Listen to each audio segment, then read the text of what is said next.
શ્રી આપાગીગા યુવક મંડળ વિસાવદર દ્વારા 7મું સમૂહ લગ્નોત્સવ સંપન્ન થયો હતો। તાજેતરમાં વિસાવદરમાં શ્રી આપાગીગા યુવક મંડળ દ્વારા 7મા સમૂહ લગ્ન મહોત્સવનું આયોજન કરવામાં આવ્યું હતું, જેમાં 6 નવદંપતીઓએ પ્રભુતામાં પગલાં પાડ્યા હતા।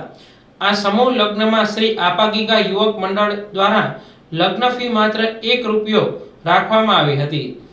આ સમૂહ લગ્નમાં કરિયાવરમાં સ્ટીલના કબાટ, પલંગથી શરૂ કરી નાની મોટી 106 વસ્તુઓ કરિયાવરમાં ભેટ આપવામાં આવી હતી। જસ્મીનભાઈ જાની દ્વારા વેદોક્ત વિધિથી સપ્તપદી સંસ્કાર કરવામાં આવ્યા હતા। આપાગીગા સમૂહ લગ્ન સમિતિના પ્રમુખ ભરતભાઈ ચોટલિયા, મંત્રી અરવિંદભાઈ રાઠોડ, ઉપપ્રમુખ જનકભાઈ ચૌહાણ, ખજાનચી ચંદુભાઈ જાદવ, કૈલાસભાઈ વાઘેલા તેમજ દરેક સભ્યોએ અથાગ મહેનત કરી હતી। તમામ અગ્રણીઓ હાજર રહેલ અને સમૂહ લગ્ન કાર્યક્રમ સંપન્ન થયો હતો। સમગ્ર કાર્યક્રમનું સફળ સંચાલન સુરતના ઉત્સવભાઈ પરમારે કર્યું હતું।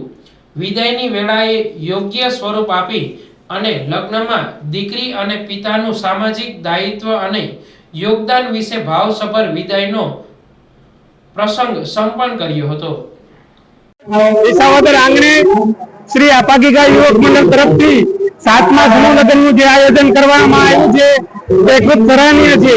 બગસરા પૂજ્ય આપાગીગાના આ તકે ખૂબ આશીર્વાદ અને ખૂબ ખૂબ વાતો બોલો એવી પ્રાર્થના સાથે આપાગીગાના આશીર્વાદ। જય આપાગીગા।